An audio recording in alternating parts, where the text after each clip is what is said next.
Sirdaryo issiqlik elektr stansiyasi O'zbekiston energetika tizimidagi eng muhim va strategik ahamiyatga ega bo'lgan elektr energiya ishlab chiqaruvchi korxonalardan biridir. Ushbu stansiya mamlakatimiz sanoati, qishloq xo'jaligi va aholisini barqaror elektr energiyasi bilan ta'minlashda muhim o'rin tutadi. Sirdaryo IES Sirdaryo viloyatida joylashgan bo'lib, qulay geografik joylashuvi va rivojlangan infratuzilmasi bilan ajralib turadi. Stansiya faoliyati O'zbekiston Respublikasi energetika tizimining uzluksiz ishlashini ta'minlashga xizmat qiladi. Sirdaryo issiqlik elektr stansiyasi 20-asrning ikkinchi yarmida mamlakatda elektr energiyaga bo'lgan talab keskin oshgan davrda barpo etilgan.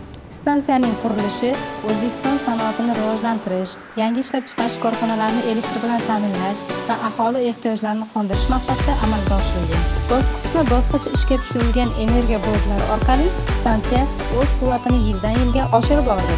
Natijada Sirdaryo IES mamlakatdagi eng yirik issiqlik elektr stansiyalaridan biriga aylandi. Asosiy faoliyat va ishlash prinsipi: Sirdaryo IESda elektr energiyasi issiqlik energiyasini elektr energiyasiga aylantirish orqali ishlab chiqariladi. Asosiy yoqilg'i sifatida tabiiy gazdan foydalaniladi. Jarayon quyidagi bosqichlarda amalga oshiriladi. Tabiiy gaz maxsus qozonlarda yoqiladi. Hosil bo'lgan issiqlik suvni bug'ga aylantiradi. Yuqori bosimli bug' turbinalarini harakatga keltiradi.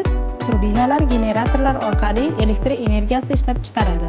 Mazkur texnologiya yuqori samaradorlik va barqarorlikni ta'minlaydi. Sirdaryo issiqlik elektr stansiyasi katta ishlab chiqarish quvvatiga ega bo'lib, respublikaning yagona energetika tizimida muhim rol o'ynaydi. Stansiyada bir nechta energiya bloklar faoliyat yuritadi va ular birgalikda yirik hajmdagi elektr energiyasini ishlab chiqaradi. Stansiya ishlab chiqargan elektr energiya sanoat korxonalariga, ijtimoiy soha obyektlariga, qishloq xo'jaligi tizimlariga, aholi turar joylariga uzatiladi. So'nggi yillarda Sirdaryo issiqlik elektr stansiyasida keng ko'lamli modernizatsiya ishlari olib borilmoqda. Eskirgan uskunalar bosqichma-bosqich yangilanib, zamonaviy texnologiyalar joriy etilmoqda. Modernizatsiya asosiy maqsadlari elektr energiya ishlab chiqarish samaradorligini oshirish, yoqilg'i sarfini kamaytirish, ekologik ta'sirni minimallashtirish, avariyalar xavfini kamaytirish. Bu ishlar natijasida stansiya yanada ishonchli va tejamkor ishlash imkoniyatiga ega bo'lmoqda. Sirdaryo IES faoliyatida ekologik masalalarga ham alohida e'tibor qaratiladi. Atmosferaga chiqarilgan zararli moddalarning miqdorini kamaytirish maqsadida maxsus filtrlash va nazorat tizimlari joriy etilgan. Sirdaryo issiqlik elektr stansiyasi minglab mutaxassislar uchun ish o'rinlari yaratgan. Stansiyada muhandislar, texnik xodimlar, operatorlar va boshqa soha vakillari faoliyat yuritadi. Bundan tashqari stansiya hudud iqtisodiy rivojiga hissa qo'shadi, infratuzilma rivojlanishiga turtki bo'ladi.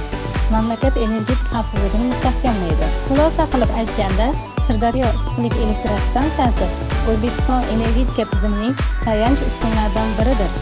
U barqaror elektr energiyasi ishlab chiqarish, sanoat va aholi ehtiyojlarini ta'minlash, iqtisodiy rivojlanishga hissa qo'shish borasida muhim vazifani bajaradi. Kelgusida amalga oshiriladigan modernizatsiya va rivojlanish loyihalari orqali Sirdaryo issiqlik elektr stansiyasi yanada samarali, ekologik toza va zamonaviy energiya ishlab chiqaruvchi markazga aylanishi kutilmoqda.